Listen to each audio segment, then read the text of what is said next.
जा हुआ देखते हैं सारे घर चमकती दमकती नजर आ रही थी। जो नजारा बेहद ही खूबसूरत लग रहा था। यही एक घर ऐसा था जो सजा हुआ नहीं था, जिस घर में हम 3 बच्चों के साथ उनके डैड को देखते। बच्चे अपने डैड से नाराज हो रही थी और साथ ही काफी उदास भी थी, क्योंकि आज क्रिसमस के दिन भी वो अपने बच्चों के साथ वक्त गुजारने की बजाय काम पर जा रही थी। उनकी बातों से हमें पता चलता है कि बच्चों की माँ की मौत हो गई है और अब उनके डैड भी जा रहे हैं। तो उनका ख्याल रखने के लिए एक बूढ़ी औरत को बुलाया जाता है जो उनकी देखभाल करे। और बच्चों की उदासी दूर करने के लिए वो बूढ़ी औरत उन्हें एक प्यारी सी कहानी सुनाती है, बिल्कुल वैसी ही जैसे मैं आपको सुना रही। कहानी एक छोटे बच्चे की है जो एडवेंचर पे गया था, मतलब अपने सफर पर, जो खूबसूरत होने के साथ साथ काफी कठिन भी था। तो अब उस कहानी में हम बर्फीले इलाके में एक काफी बड़ा जंगल देखते हैं जो बर्फ से ढका हुआ था। यही वो बच्चा निकोलस अपने डैड के साथ रहता था। ये दोनों जब लकड़ियाँ काटने जंगल में जाते हैं तो सामने से एक काफी बड़ा भालू इन्हीं की तरफ आ रहा था।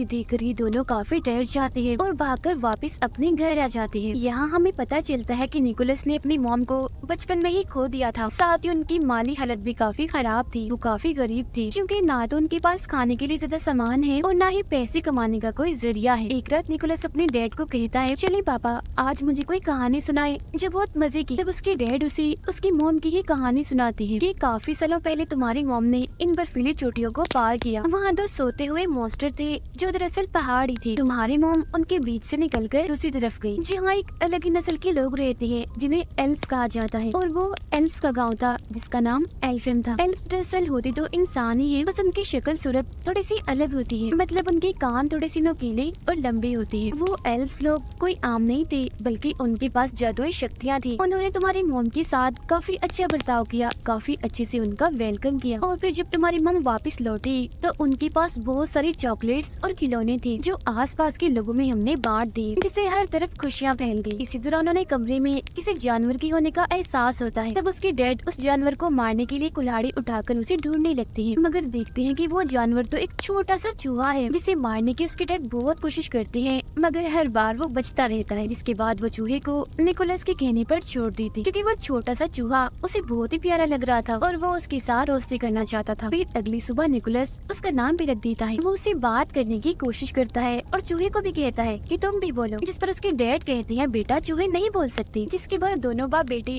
राजा के महल में जाते हैं, क्योंकि आज उन्होंने अपने गांव के रहने वाले हर इंसान को बुलाया था। राजा उन सभी को बताते हैं कि मैंने उम्मीद के साथ साथ जीने का मकसद भी खो दिया है, और जो इंसान मुझे उम्मीद के साथ साथ जीने का मकसद लाकर देगा तो उसके बदले में मैं उसे माला माल कर दूंगा। अब जो कहानी निकोलस के डैड ने उसे सुनाई थी वो अब पूरे ही गांव में फैल गई थी, जिससे लोगों को लग रहा था कि एल्फ्स का गांव एल्फिम सच में पाया जाता है, जहां जाकर वो राजा के लिए खुशियां, उम्मीद और जीने का मकसद ला सकते हैं, जिसके बदले में राजा उन्हें माला माल कर देगा और वो अमीर बन जाएंगे। गाँव के कुछ लोग निकोलस के डैड से मिलने आते हैं और उन्हें अपने साथ चलने का कहते हैं, जिसमें वो एल्फिम गांव को ढूंढेंगे और राजा के दिए हुए इनाम से अमीर हो जाएंगे। तो अब अपने सारे हालात गरीबी को देखकर उसके डैड भी उनके साथ जाने के लिए मान जाते हैं। ये बात जब वो निकोलस को बताते हैं तो वो उदास हो जाता है, मगर वो उसे तसल्ली देते हुए कहते हैं, मैं वादा करता हूँ बेटा 7 से 8 दिन में मैं वापिस आ जाऊंगा और मेरे आने तक तुम्हारा ख्याल मेरी बहन रखेगी। फिर जब उसके डैड की बहन घर आती है तो वो उसके डैड के सामने तो काफी अच्छी अच्छी बातें करती है, बहुत अच्छे से पेश आती है, मगर जब उसके डैड जाते हैं तो वो अपना रंग दिखाने लगती है। वो पूरे घर पर कब्जा करके निकोलस के साथ काफी बुरा करती है। वो उसका सामान देकर घर से बाहर निकाल देती है। सामान में निकोलस की एक गुड़िया भी थी जो सब्जी की बनी हुई थी। वो उसे बेहद ही प्यारी थी, क्योंकि उसकी मॉम ने वो बनाई थी, जो उनकी आखिरी निशानी थी। बाहर आने के बाद निकोलस अपने लिए एक टेंट लगाता है और अपने चूहे दोस्त के साथ रात बाहर ही गुजारता है। अब काफी दिन हो गई थी, मगर अभी तक उसके डैड वापस नहीं आए थे, जिससे वो भी अब अपने डैड के वापस आने की उम्मीद खो चुका था। उसे लग रहा था कि कहीं उसके डैड के साथ कुछ हो ना गया हो। फिर अब खाने की तंगी तो उन्हें पहले से ही थी, मगर एक दिन उसके डैड की बहन उसे काफी मजेदार सूप बना के देती है, जिससे काफी मजे लेकर निकोलस पीता भी है। मगर तभी वो बताती है कि ये सूप मैंने तुम्हारी गुड़िया से बनाया, जो सुन उसे काफी गुस्सा आ गया था, इसीलिए वो उस पर चिल्लाने लगता है।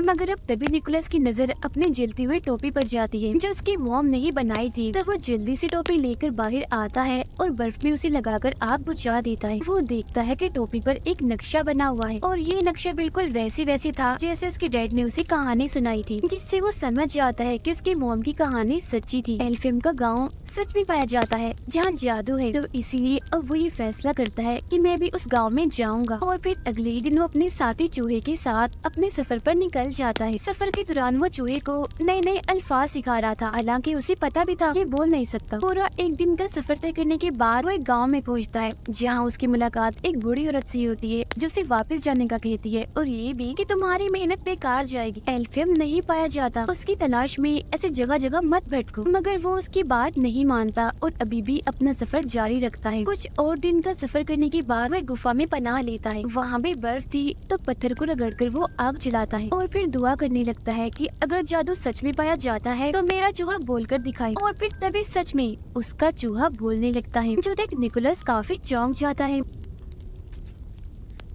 Boy, tree, ball. वो हैरान तो था ही, मगर अब उसका जादू पर पक्का यकीन बन गया था। और अब तो उसका चूहा दोस्त इतना बोल रहा था कि उसे सफर में अकेलापन महसूस नहीं हो रहा था। फिर जब ये लोग जंगल में से गुजर रही थी तो एक बारहसिंगा हिरन इन पर हमला कर देती है। तब उससे बचने के लिए निकोलस जल्दी से पेड़ पर चढ़ जाता है और ऊपर से देखता है कि उस हिरन के अंदर तो एक तीर घुसा हुआ है। जब भी तो वो इतनी बेचैन है, इसीलिए वो फौरन पेड़ से नीचे उतरकर हिरन के पास आता है। पहले वो उसे प्यार करता है और फिर उसके अंदर घुसा तीर निकाल देता है, जिससे उस हिरन को सुकून की सांस आती है, क्योंकि पहले उसे काफी दर्द हो रही थी। क्योंकि निकोलस ने उसकी जान बचाई थी, तो हिरन उसे प्यार से देखती है, जिसके बाद वो यहाँ से जाने लगता है। मगर काफी आगे जाने के बाद वो देखता है कि हिरन भी उसके पीछे पीछे आ रही है। तब निकोलस उसे अपने साथ आने से मना कर देता है, कहता है मैं सिर्फ ये जानता हूँ कि मेरी मंजिल कहाँ है, मगर वहाँ जाने तक कितना वक्त लग जाएगा ये मैं नहीं जानता। तो अगर तुम हमारे साथ आओगी तो भूख से मारी जाओ। मगर वो हिरन खाने की नहीं बल्कि प्यार की भूखी थी, इसीलिए अभी भी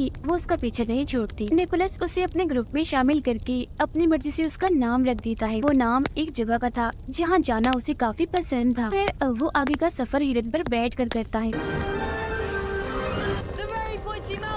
और दो सोते हुए मॉन्स्टर्स के पास पहुंच जाता है, जो असल में पहाड़ी थे। ये बात उसकी मॉम की कहानी में उसके डैड ने भी सुनाई थी, तो इसका मतलब ये होगा कि इसके पीछे ही एल्फियम गांव है। मगर जब भी तीनों पहाड़ों को पार करके दूसरी तरफ जाते हैं तो इन्हीं वहाँ बर्फीली हवाओं के अलावा और कुछ नहीं दिखता। और तभी निकोलस बेहोश होकर गिर जाता है, क्योंकि काफी दिनों से उसने कुछ खाया नहीं था और साथ ही यहाँ ठंड भी बहुत थी। मगर तभी इधर एक बच्ची अपने दादा के साथ आती है। ये दोनों एल्फ्स थे। वो बूढ़ा आदमी जब निकोलस को बेहोश देखता है तो उसके पास आता है, और जब वो ये देखता है कि ये तो एक इंसान है तो वो उसकी मदद करने से मना कर देता है। मगर तभी बच्ची बोलती है हमें किसी को भी ऐसी मुसीबत में नहीं छोड़ना चाहिए। कोई भी जरूरतमंद हो, जिसकी मदद चाहिए, हमें हर हाल में उसकी मदद करनी चाहिए, फिर चाहे वो कोई भी हो, एल्फ हो या इंसान हो। जो बात सुनकर उसके दादा निकोलस पर एक जादू करते हैं, जिससे वो फौरन होश में आ जाता है। अब बूढ़े आदमी ने उस पर यकीन का जादू किया था, जिसका मतलब था कि अब निकोलस जिस जिस चीज पर यकीन करेगा और यकीन के साथ उसे सोचेगा तो वही होने लगेगा, मतलब कि वही यकीन उसे दिखने लगेगा। निकोलस उन्हें बताता है कि मैं यहाँ अपने डैड को ढूंढने आया हूँ, जो एल्फियम की तलाश में निकले थे मगर वापस नहीं आए। इसके बाद वो उनसे पूछता है अच्छा अब आप ही बता दें एल्फियम कहाँ है। जिस पर बच्ची बोलती है कि अभी हम एल्फियम के बाहर ही खड़े हैं, मगर उसे तो वहाँ बर्फ के अलावा और कुछ भी दिखाई नहीं दे रहा होता। तो बूढ़ा आदमी उसे कहता है तुम यकीन करो और फिर सोचो। और जब निकोलस यकीन करता है और ये सोचता है कि मेरे सामने एल्फियम गाँव है, तो उसे अब की बार सच में एल्फियम गाँव दिखने लगता है। अंदर आने के बाद ये लोग एक खुफिया रास्ते से उसे एक पार्टी में लेकर जाते हैं, जहाँ सब लोग नाच रहे थे और खाने की मजे मजे की चीजें भी इधर पड़ी हुई थी, जिनमें मीठी और बच्चों की चीजें ज्यादा थी, क्योंकि आज दरअसल यहाँ क्रिसमस होती है। चूहा तो यहाँ का माहौल देखकर बहुत ही खुश होने लगता है और खाने की चीजों में घुसकर खूब मजे करता है। मगर तभी इसी बीच एल्फ्स की रानी वहाँ आ जाती है और सब कुछ तबाह कर देती है, क्योंकि उसने सबको पार्टी करने से मना किया था। वजह ये थी कि सभी एल्फ्स काफी दुखी थे, क्योंकि इंसानों ने उन्हें धोखा दिया था। वो एक एल्फ बच्ची को अगवा करके अपने साथ ले गई थी। ये सुनकर निकोलस उठता है तो रानी उसे देखकर और भड़क जाती है, कहती है ये क्या, अभी भी हमारे गाँव में एक इंसानी बच्चा है, ये क्या हो रहा है इधर। वो निकोलस से पूछती है क्या कर रहे हो यहाँ, और वैसे तुम इधर आए ही क्या करने हो, एक और बच्चे चुराने आए हो। जो सुनकर निकोलस उन्हें बताता है नहीं रानी जी, मैं किसी बच्चे को अगवा करने नहीं आया, बल्कि अपने डैड को ढूंढने आया हूँ, क्योंकि वो एल्फियम गांव की तलाश में निकली थी। और आप फिक्र मत कीजिए, मैं आपसे वादा करता हूँ कि वो एल्फ बच्चा जिसे इंसान अगवा करके ले गए हैं उसे मैं वापस जरूर लेकर आऊंगा। मगर रानी उसकी एक नहीं सुनती और सजा देने के लिए उसे एक मीनार की चोटी में कैद कर देती है। यहाँ उसकी मुलाकात एक उड़ने वाली एल्फ से होती है, जो दरअसल एक एल्फ परी थी, उसे पटाखे फोड़ने का बहुत शौक था। उसके पास जादू था जिसकी मदद से वो हवा में पटाखे फोड़ा करती थी, और एक अच्छी बात, वो हमेशा सच बोलती थी। अब निकोलस उसे बताता है कि मेरी मॉम भी यहाँ एल्फेम आई थी, उनके साथ तो यहाँ के लोगों ने बहुत अच्छा सलूक किया था, काफी अच्छे से उनका वेलकम किया था, मगर रानी ने तो मुझे यहाँ इस मीनार में कैद कर दिया है और मुझे अपने डैड को ढूंढना है, तो प्लीज मेरी मदद कर दो ना यहाँ से निकलने में। इस पर वो मान जाती है, मगर तभी इधर एक काफी बड़ा मॉन्स्टर आ जाता है जो पहले सो रहा था और अब इन दोनों की आवाजों से उसकी आँख खुल गई थी। वो जैसे एक इंसान इन निकोलस को यहाँ देखता है तो उसे पकड़ लेता है, क्योंकि वो उसे खाने का सोच रहा था, जो देखकर तो निकोलस की हालत खराब हो जाती है। तब वो परी एल्फ उसकी जान बचाने के लिए मॉन्स्टर के मुंह में एक जलता हुआ पटाखा डाल देती है, जिससे वो मॉन्स्टर किसी गुब्बारे की तरह फट जाता है और वो निकोलस को लेकर यहाँ से उड़ जाती है। वो दोनों फिर एक घर की छत पर आके गिरते हैं, जिन्हें रानी की गार्ड देख लेती है। तब उनसे बचने के लिए वो निकोलस को यहाँ से ले जाने लगती है। इसी भागम भाग में निकोलस एक क्लास में घुस जाता है, जहाँ की टीचर एक इंसान को देखकर काफी हैरान थी और फौरन गार्ड्स को यहाँ बुलाने लगती है, मगर तभी वो टीचर को समझाता है कि आप इंसानों को इसीलिए बुरा समझते हैं ना कि वो एल्फ बच्चे को अगवा करके ले गई। मैं वादा करता हूँ कि उस बच्चे को वापस जरूर लेकर आऊंगा। जो सुनकर वो टीचर निकोलस को एक खुफिया रास्ते से भगा देती है। इतनी ही देर में इधर उसके हिरन दोस्त भी आ गई थी, जिस पर निकोलस और एल्फम परी बैठकर यहाँ एल्फम गांव से निकलने लगती। जिस दौरान गार्ड भी उनका पीछा कर रही थी, तब उनका ध्यान भटकाने के लिए एल्फ परी बार बार पटाखे फोड़ने लगती है, मगर जब वो देखती है कि बाहर जाने का दरवाजा बंद हो रहा है तो वो खुद अंदर ही रुककर निकोलस को यहाँ से भगा देती। काफी मीलों का सफर तय करने के बाद भी निकोलस को उस अगवा हुए एल्फ बच्चे का कोई नामो निशान नहीं मिलता। फिर जब वो गॉड से दुआ करता है कि मुझे कोई रास्ता दिखाएं, तो तब उसे जंगल में एक गोल्डन रंग की रस्सी बंधी हुई दिखती है, जिसका पीछा करने पर वो एक पिंजरे तक पहुंचता है। इसमें और कोई नहीं बल्कि वो एल्फ बच्चा कैद था। अब इससे पहले वो उसे यहाँ से निकालता, तब इधर कुछ लोग आ जाते हैं, जिनमें निकोलस की डैड भी थी। वो अपने डैड से गले मिलता है और कहता है कि हमें इस एल्फम बच्चे को वापस छोड़ना होगा, जिस पर उसके डैड समेत सब लोग मना कर देते हैं। कहते हैं कि नहीं, हम इसे वापस नहीं दे सकते, क्योंकि हो सकता है कि राजा इसे देखकर खुश हो, इससे उन्हें उम्मीद और जीने का मकसद मिले, जिसके बदले में वो हमें ढेर सारा पैसा देंगे। तो इसीलिए अब ये निकोलस को भी पेड़ से बांध देते हैं। उसे उसके डैड ही बांध रहे थे, जिस दौरान चूहा उनसे बोल रहा था, उन्हें ऐसा करने से मना कर रहा था। अब चूहे को बोलता हुआ देखकर वो भी काफी हैरान थे।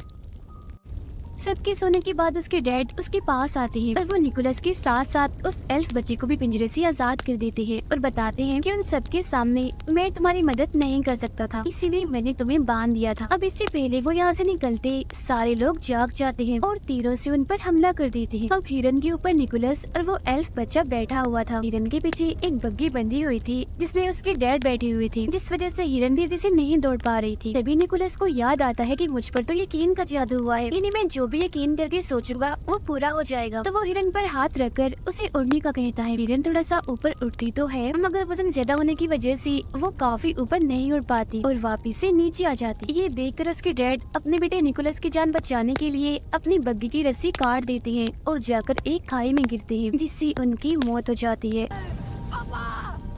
जो देख उसे काफी दुख होता है। इसके बाद हिरन निकोलस और अगवा हुए एल्फ बच्चे को एल्फेम पहुंचा देती है। अब क्योंकि निकोलस ने अपना वादा पूरा कर दिया था, यानी उस बच्चे को वापस लाने का, तो ये देखकर एल्फेम की सारे लोग काफी खुश हो जाती हैं और उस बच्चे का डैड निकोलस को ढेर सारे खिलौने देता है, जिससे उसे बहुत खुशी मिलती है। मगर खिलौनों को देखकर उसे ख्याल आता है कि क्यों न मैं भी क्रिसमस के मौके पर सब बच्चों में खिलौने और चीजें बांट कर खुशियाँ फैलाऊं। इसीलिए वो सभी एल्फ से कहता है कि आप यहाँ जो कुछ भी बनाते हो, इन्हें खिलौने खाने पीने की चीजें मेरे लिए आप वो बहुत सारे बना दी, ताकि मैं उन्हें बच्चों में बांटकर खुशियाँ फैला सकूं। तब उसकी ये बात सुनकर सारे लोग खिलौने और खाने पीने की चीजें, चॉकलेट्स, कैंडीज वगैरह बनाने में लग जाते हैं और बहुत सारा सामान वो बना भी लेते हैं, जिसे काफी बड़े थैले में डालकर निकोलस को देते हैं, जो लेकर वो यहाँ से जाने लगता है। अभी वो थोड़ा आगे गया ही था कि तभी इधर रानी आ जाती है और उसे रोकने के लिए अपना जादू करती है और उसे उल्टा लटका देती है, क्योंकि वो इंसानों को पसंद नहीं करती थी। उसका मानना था